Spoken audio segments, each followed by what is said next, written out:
Em poucas décadas, quase metade da população europeia desapareceu. Não foi por guerra, não foi por fome, foi por algo invisível. As cidades continuaram funcionando, as pessoas seguiram suas rotinas, as feiras abriram, as igrejas lutaram. E quando perceberam o que estava acontecendo, já era tarde. Para entender como uma doença conseguiu causar o maior colapso social da Idade Média e por que suas consequências ainda moldam o mundo moderno, precisamos voltar ao momento em que ninguém sabia o que estava enfrentando. A Europa do século XIV era frágil, dependia do campo. Suas cidades cresciam rápido, mas a higiene era quase inexistente. A maioria vivia em vilas superlotadas. Animais dividiam espaço com pessoas. Lixo se acumulava nas ruas e a água potável era rara. A fé explicava o mundo. A ciência quase não existia. Doenças eram castigos divinos. A morte fazia parte do cotidiano.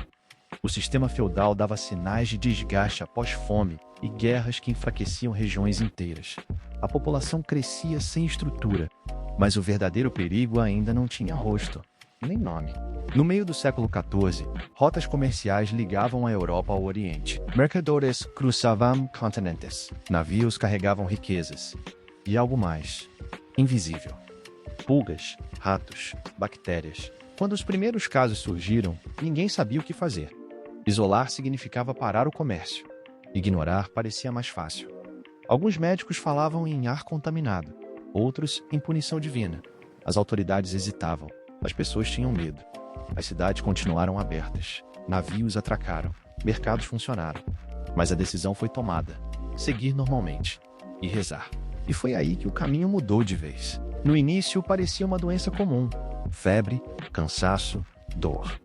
Depois vieram os sinais: inchaços escuros pelo corpo, manchas negras, morte em poucos dias. Dentro das casas, entre famílias, de cidade em cidade, enterros não davam conta. Corpos se acumulavam. Médicos fugiam. Padres morriam atendendo fiéis. Algumas cidades tentaram quarentena. Outras expulsaram doentes. Minorias foram perseguidas.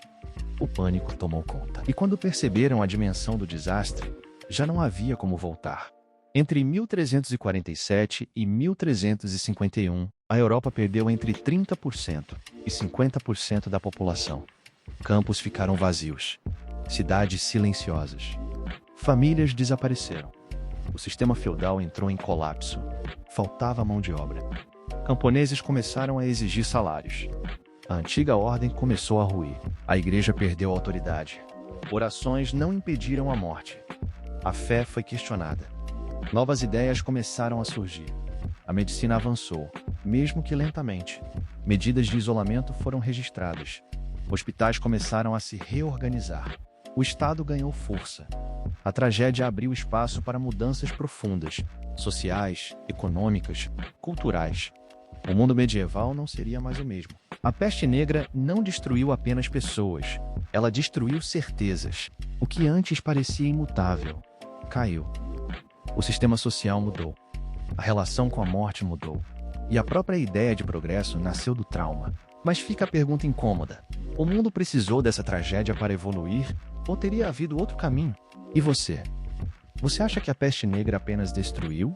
Ou também acelerou mudanças necessárias? Comenta aqui embaixo. Aqui no canal a gente discute histórias sem simplificar.